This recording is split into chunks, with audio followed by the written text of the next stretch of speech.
my fellow Florida Gator. I'll recognize her for 5 minutes of questioning. Well, thank you, Mr. Chairman, and thank you to our witnesses for being here today as we examine the many dangers that exist in what some have rightly called the Wild West of the internet. Today's hearing, the World Wide Web, examining harms online, could not be more timely. From exploitation to manipulation, we know that the internet has become a breeding ground for serious threats, especially to those most vulnerable, our kids. I want to begin by personally apologizing to the parents and the guests here in the committee room today for the behavior of some of my colleagues. We are here to focus on kids and the issue at hand, not play liberal catchphrase, talk about food prices, or talk about billionaires. Anything that deviates from that is politically motivated, and it is disgusting. And I am so sorry that you are in this room championing this issue because you have had an experienced tragedy in your family. I am so very sorry. And I hope that my colleagues will apologize. For me personally, I want to focus on the most disturbing and deeply personal harms facing some people online. I don't want to talk about employment status from a former commissioner. I want to talk about the kids that are facing these tragedies. So I'm going to start with you, Ms. Hawkins. Online platforms are fueling the wildfire spread of non-consensual intimate images, including the AI-generated deepfakes, which have been talked about here today. There is zero accountability. Do you believe that Congress should hold these platforms liable, and I'm using the word liable deliberately, when they knowingly allow this kind of harmful content to stay up? And what kind of enforcement tools do we have in our toolbox? Because there is, in fact, more than one. So for the record, would you please describe? I'll say that if we upload a clip from Disney, a Disney movie, it's removed immediately by big tech.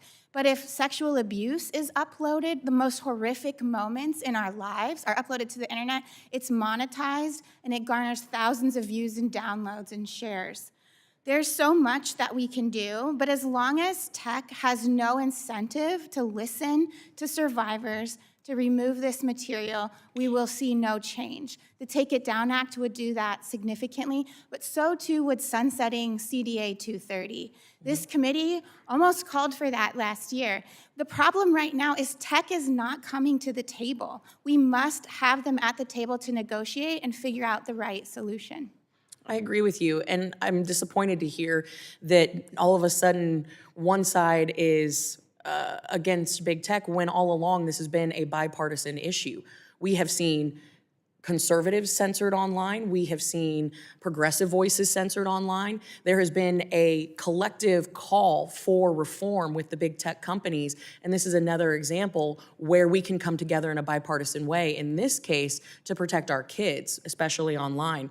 And beyond the FTC, because there seems to be a lot of focus on former Commissioner Slaughter's employment status, can you talk about the FTC, but also the partners in order to enforce how we go about holding the companies accountable, taking the content down? How do we help give our survivors and the victims resources? I'm not an expert on the FTC, but from what I understand, and I've seen, is we don't have the laws on the books right now for us to protect children online. It's not strong enough. Congress must act. Right now, we need, there's so much to say to that. One thing I want to transition and explain too is the app stores. Right now, that's the gateway. Almost all of our youth, the content that they're consuming is through the app stores.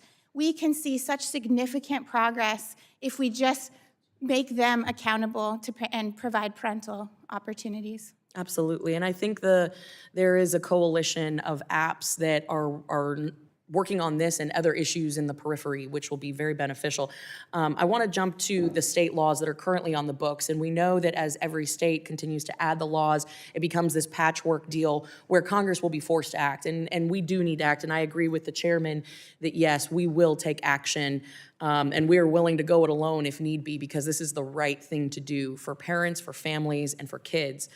But almost every state currently has laws on the books today that protect people from non-consensual imagery. But 20 states are now only covering deepfake specifically. Now, given that, talk about at what point is the tipping point for Congress to step in? The reality is that those laws largely only focus on the initial creation and upload of the material. And what we know is immediately once this material is uploaded, again, thousands of views, maybe within hours, countless downloads.